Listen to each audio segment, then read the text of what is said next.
eBhayibheli sizawulungisa incwadi yamakhosi esibili isahluko sesihlanu ivesi lakhona elika-9 kuzawuba yamakhosi esibili isahluko sesihlanu ivesi izawuba elika-9 ngizawusho mase kufanele siyifunde. Amen. Silapha-ke bangcwele abahle enkosini ngenkosi enkulu yasePhakameni uShembu uNyazi lwezulu. Sifanele ukumbonga uNkulunkulu esigcinile unyaka wonke. Waze kwashaya lesi sikhathi lapha khona esiyasithi sisuke sesibheke emaphethelweni ekuphetheni konyaka kabonga uNkulunkulu. Akusikhona ukwazi kwethu nokuqonda kwethu kodwa kuwumusa ovela enkosini. Ingakho mawufunda incwadi ngithi ihlabelelo 103 ithi mbonga uJehova mphefumulo wami, ithi nakho konke okuphakathi kwakho ngakubonga igama lakhe engcwele. Akabonga uNkulunkulu. Uyaye ngihluphe umuntu, uyaye athi mayebuka agcine umuntu osebona eseneyizathu zokungambongi uNkulunkulu. Ukhona abantu abanjalo agcine seneyizathu aneshow yazo naye shaya isifuba ngazo athi ngalokhu nalokhu nginezathu zokungambongi uNkulunkulu, nezathu zokungamdumisa uNkulunkulu.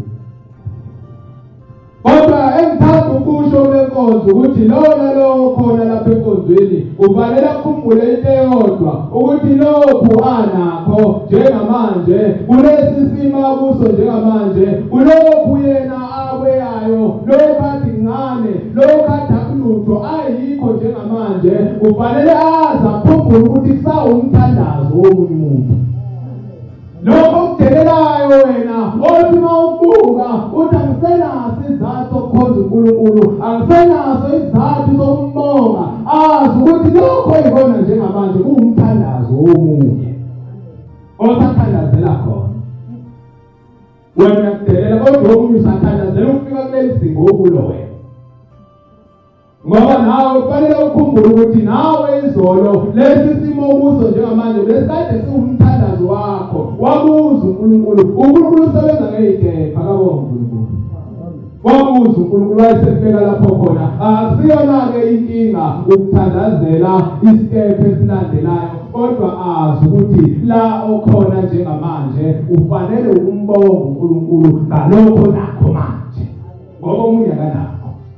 Yabona umuntu manje emoto kuyimoto kodwa inalokho iney'nkinga ey'ningi ayibeka zona. Omunye uzathandazela yona lezi nkinga, wena uthandazela lesibili nje ingcono kunale khona usathandazela le. Ngakho ilona lowo khona lapha endlini, ilona lowo khona ebandleni kufanele azi ukuthi unaso izathu sokumbonga uNkulunkulu noma ngabe sincane kangakanani kufanele ukumbonga. UNkulunkulu uyakuthanda lokho. Akabonga uNkulunkulu. Uyazi uNkulunkulu uyisimanga. uNkulunkulu uyabashiye abantu abaye bayibona ukuthi ba-right banakho konke. uNkulunkulu angabavusa azovusa wena othuphekile.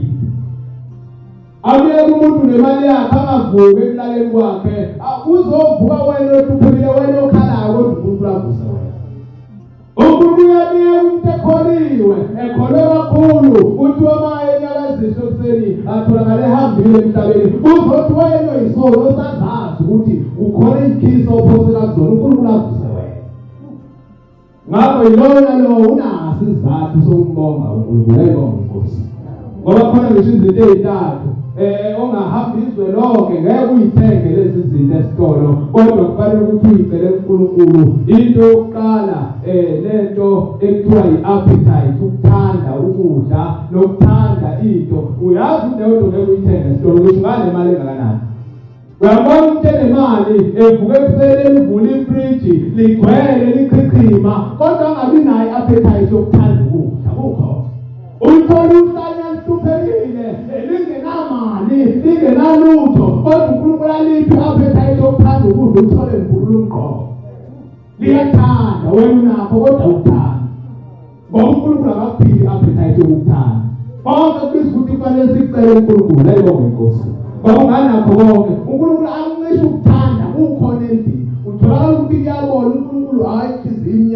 akayivulile yakho wena unakho.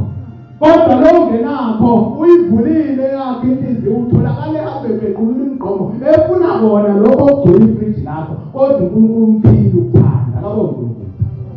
Into yesibili noma unganemali engakanani mawufika esitolo ongeze wakwazi ukuyithenga ukuthula akabo uNkulunkulu. Kulemizi emkhulu lezinto zonke kodwa woyinkinga ephakathi. Womsindo phakathi kulemizi emkhulu ezitezi. Uyakuthi mawudlula ngendlela ubuke kuhle. Woyibhaqe esikhala phakathi abantu bekhalisana ebusuku uyiqhoma isibhakela ukuthula kanakho. Makana imali beningi kodwa kukho lapho ngakhona esitolo uthi ngizawuthenga ukuthula. Uthi ngifuna ukuthi sibe nokuthula. Ngisho bandeni angeke uye esitolo ukuthi ngizothenga ibandla lami ukuthi libe nokuthula. Kodwa kubiza ukuthi kufunele inkosini, kufunele uNkulunkulu. Ngokwenza izinto ezinhle ezithandwa uShembe. Into yokugcina esithathu noma unganemali engakanani ungeze wayithola esitolo. Uyayibona intokozo, hayi injabulo, akukhulumi injabulo. Ngoba uyabona injabulo. Uyawuthi mangena ibonus noma ngena umholo uyajabula okwesikhashana akabo uNkulunkulu. Injabulo into esikhashana fanele abantu bakwazi ukuhlukanisa intokozo nenjabulo. Kodwa lo lentokozo uthokoza ngisho ethuphekile athi ngimkhonza khona ngithuphekile nginje ngoba ungiphi intokozo. Intokozo ayifani ukujabula. Intokozo ukuthokoza uyingunaphakade ongeke wakuthenga ndawo ngisho nganemali engakanani kodwa ngisho uhluphekile uNkulunkulu uyakupha ukuthokoza. Ukhona abantu abahluphekile abangenalutho kodwa bathi mabelapha esontweni insuku zonke ubathole bemamathe ubathole bethokozile ungazi ukuthi ngabanankinga bayiphiwa uNkulunkulu. Ayibona ilokho bakhonza bathi enkosini bekithi asikhumbuzane khona ukuthi akangabi khona umuntu ongasenaso mina izathu sokumbonga uNkulunkulu. Akabonga uNkulunkulu ufanele ukubo wangiya ubonga nami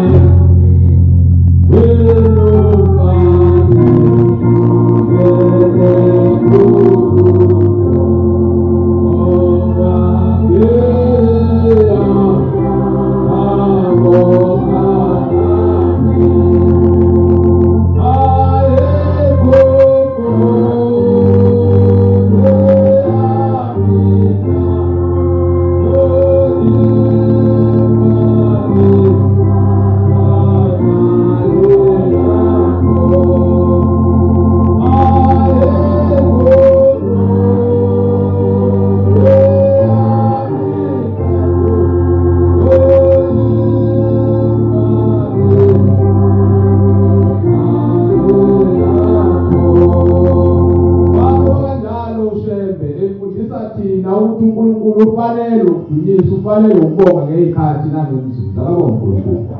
Asifundi incwadi ukuze ngibone ukuthi kuyakhulumeka phezu kwayo bese ngihlala phansi. Incwadi yethu yamakhosi esibili isahluko sakhona sesihlanu ivesi lakhona eka-9.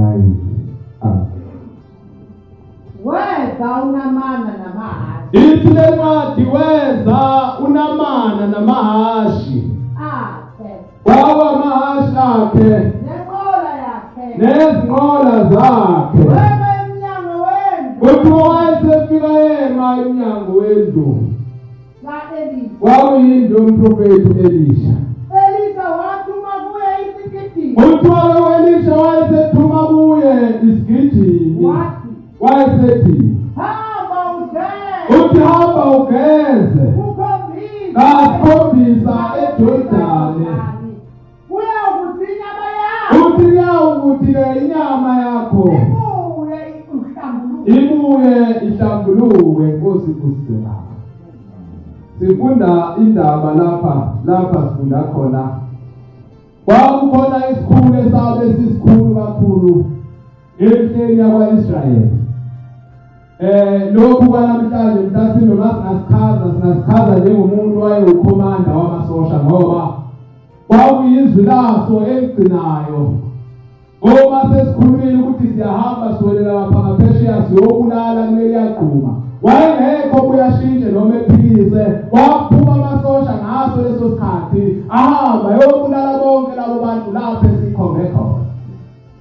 futhi sekusho yona ukuthi ayime manje impi abangabe besabulawa abantu ayebuya amasosha ebuyele endaweni yayo okusho ukuthi kwakuwumuntu owayemkhulu kakhulu akabonga kwakuwumuntu wayenezwi isikhulu sakwaJuda singasazi uHerodi lesihlabela ngaye ngomini kodwa wayemkhulu lo muntu uma yemkhulu wase kutholakala ukuthi usenenkinga eyodwa angakwazi ukuyixazulula noma ngamkhulu kangakanani wayesehlaselwa isifo sokulethela isifo sokulethela umuntu wayesuke egcwele amathumba umzimba wonke siyisifo esiyinkinga ngoba sabe siyisifo esithelanayo lo muntu lo wayegcine sehlala endlini yakhe yedwa noma elethelwa ukudla isitsha sijijelwe emnyango wethu sijijelwe siyofika kuyo ngoba engekho othanda ukuba ngene phakathi endlini lapha ehlezi khona ukuba sondele eduze kwakhe ngoba lesi sifo esasikhona sokulethela kwakuyisifo esithelanayo.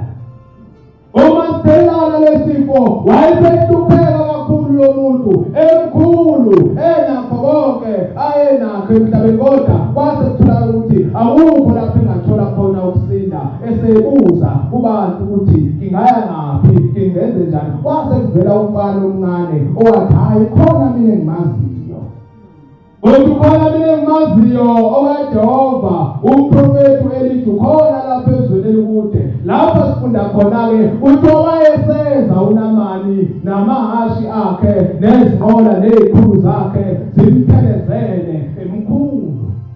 Uyambona mayefika umuntu ngisho efika emzini wakithi ehleni bamaNazaretha ephelezelwa zimoto eziningi ubona ukuthi ayikhulu. Lapho khamba nezithuthuthu phambi kwakhe. Maye dule rokothini alimele rokothini khulu.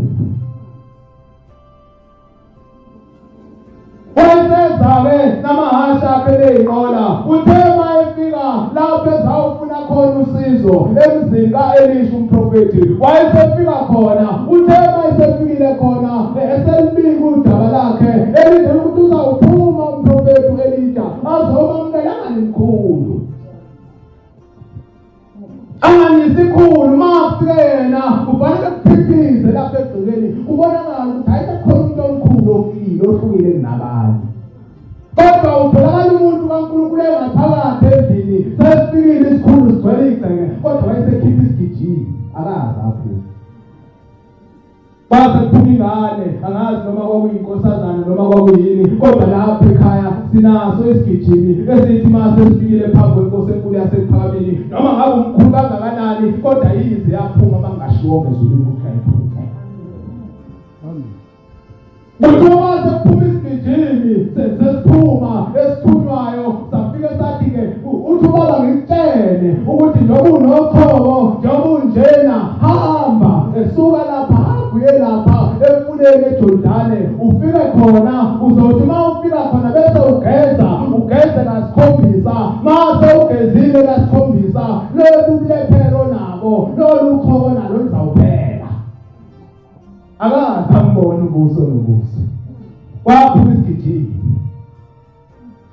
khona lapho nyako masiphuma lesi sigijimi siza kuye sesimbekela simtshela konke wayethukuthela kakhulu uthi hawu lo muntu ngimkhulu kangaka akenzi kimi akenzi uzongilalela uphuma wena khona lapho usuphumile uzongitshela ukuthi angihambe ngeJordani ngiyogeza shuthi noma ngilana nje shuthi nginesila uthini lo muntu wakho mhlawumbe nawe uyadelela nje isu awukazi ukuthi ngimkhulu mina sengigibele ka7 ngiya emzini wasekuhleni kuzophumiswa elilodwa nje lithi inkosi ngibusise akusho ukuthi ngizela ngoba ngingabusisekanga ayamdelela lo muntu noma manje wathuthela wathi ngathi ngimkhulu kangaka ngihamba namabutho ngihamba nezikhulu zezwe lami engiyiphepheko ngiyafika lapha phambi kwendlu phambi kwakhe lo muntu akasaphunguza kimi kodwa uphuma nezwi kuphumizwe nje kuphela lithi ngeJordani ngiyogeza khona saphela ukufa kodwa thoba sebakhona bamthindayo kulabo bahamba nabathi khumbula Nkosi ukuthi lokho akushoyo ulula kangakanani uma ngabe besiye kwenye indawo bekuthiwa khipha iy'nkomo eziyikhulu ubungeyikhiphe na bamkhumbuza nje into elula uma besiye kwenye indawo kwafika khona kwathiwa usudlula nkosi ukuyokwenza angalingasendleleni nje vele sesiyagoduka siphinde emuva usudlula nje ukuthi sidlule emfuleni inkosi ukwenze lokhu akushilo ugeze ngasikhombisa sibone ukuthi lento ayishilo yenzeka noma ngayenzeki yini engathi ngaba nawo abantu abazokukhumbuza ayibonge inkosi abathi mase bebona engazuthi izwi likaShembe sewuyaleya engazuthi nali izwi likaShembe malikhuluma kuwena awusalithathi notice akuthinte kancane athi mfowethu awusakhumbuli yini mawucabanga ngabe sewuphelelwe zimali ey'ngakanani kodwa lokhu akushilo akazange afune mali bamkhumbuza lokho ukuthi khumbula nkosi ukuthi sewuphelelwe zibaya lapha yonke indawo lapho besihamba khona bekuthiwa khipha inkomo uyikhiphe kodwa kungaze kwaphela ukufa kuwe usufuna ukwenza into elula nje kanje khona abantu abanqabela ukwenza izinto ey'nzima kunezwi likaShembe ukhona abantu abanjalo anqabela ukuthi makuthiwa la entabeni egqumeni ukhona umasibambane unothulitha khona u-300 noma uyimalini anqabela ukuya khona kunokuza lapho kodwa bamkhumbuza wathi wakhumbula nkosi ukuthi sewuphelelwe izinto ey'ningi usuhlulwa ukwenza leli zwi nje base behamba uthi wabathema befika khona emfuleni waphuma isigijima kabonke le ndaba yesigijima ngithanda ukuthi siyinake ukuthi izwe elisuke liphuma lenkosazana kuShembe kufanele siligcine sinenza kabonke uma befika lapha emfuleni kuthiwa bathi uma befikile khona kuthiwa yathi uma efika le ndoda ewuNamani kuthiwa yangena emfuleni yangena kathatha isiphula igxuma yakwela ngaphandle ukhona umehluko obonakalayo akushiwo ukuthi kathathu kodwa ngoba uNkulunkulu iyakwe ifuna kusheshe kwenzeke manje ake sibone ukuthi sekuyaqalani inyama iyamila mhlawumbe kwezinye indawo ngoba phela sengenile kathathu khona umehluko wenzeka nawe unikela kabili kathathu empeleni mawubona ngenzekile lutho bese uyagquma uthi hayi ukhona umehluko ngangabona lutho ukhona nokwenzeka lukhona ushintsho luba khona kodwa lapha ekhaya kuyalinda ithi ngoba solida sinethemba bamtena bathi Nkosi usamaholo nje usanjalo akusho ukuthi ngena kathathu 12 yayisiphindi singena ithema iphindi ngena kulawa amanzi yakhenza kwaze kwaba wesikhombisa 12 ithi iBhayibheli lami leli yathi mayiphuma lapho okwe7 yaphuma isikhumba sayo sisulekile njengesengane sanazana ngoba yayisilaleliswa kabonke ukapheleke ukuthi lapho eJordani babekade begeza abantu benezifo zingapheli bangelona iJordani esindisa kodwa kwakuyizwe laseshow prophet kaNkulunkulu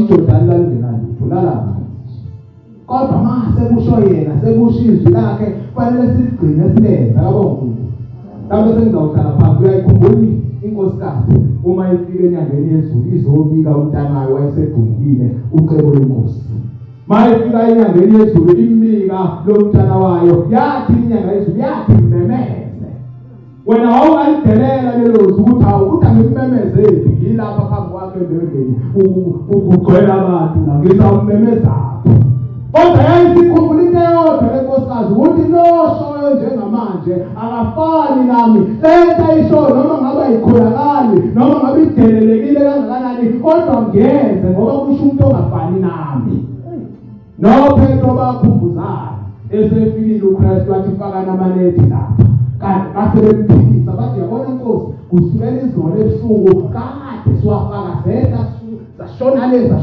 akukho lapho singawafaka khona bamphikisa kodwa wase bakhona umqhubayo isendabeni ukuthi asikhumbuza wase bakhona umqhubayo wathi hayi khumbula mfowethu ukuthi lo shoyo njengamanje akafani nathi asiwafaka amanethi base bewafaka kuthiwa bathi babewadonsa esesinda engasakhululeki esegcwele inhlanzi lapho kade bewafake khona zingekho ngoba base kusho nale nkosikazi yamemeza uhlobo lenkosi yamemeza wathi wahamba-ke phindele ekhaya inkosi imbusise ithe mayifika ihlale ekhaya wahamba eside isikhathi akaze afika ucebo lenkosi kwase kufika iy'mvula ezaba nkulu ezweni zithe mayifika le y'mvula kwaphuma emareyidiyoni ukuthi awubafile abantu bekunga nemfula awu kwase kusika kule nkosikazi yathi hawu kodwa nguhlobo lenkosi wami yathi iphuthume ekuhleni enyangeni yezulu ithe mayifika kuyo ithi Nkosi ngizwile ey'ndabeni kuyakhulunywa kuthiwa bafile abantu bebuka nemvula ithi hawu Nkosi ngohlobo lenkosi wami ithi inyanga yezulu ihlushwe yini ngoba wakhalakazi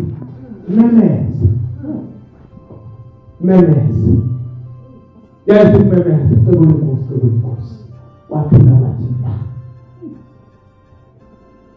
ongathi hayi kudalwa ngami lento eshuka yikho kodwa yaphinde ekhaya inkosikazi inethemba uthi uyithemba ihlele ekhaya ngenye imini iphakathi endlini iy'ngane y'dlala emnyango kuthi yezwa ngey'ngane zihalanisa emnyango zithi hawu wazomkhulu yesabeka wenyanga yezulu uthi ngase ngithuka ngilapha endlini ukuthi ngabe ubaba uselapha egcekeni ithi ngaphuma ngigaqa ngamadolo ngilunguza ukuthi nazi iy'ngane zikhuza ingwele lapha egcekeni ubaba ngabe ulapha egcekeni ithi ithe bayibuka akekho ubaba kodwa yathi bayibuka esangweni yabona umuntu eza mayeza lo muntu esondela uthe isithi noma ngabe izinto ziyafana ucebo lenkosi wakho yamemeza kabonga wadelelekile kodwa yakwenza ngoba kwakusho ngafani nayo Nkosi Yesu.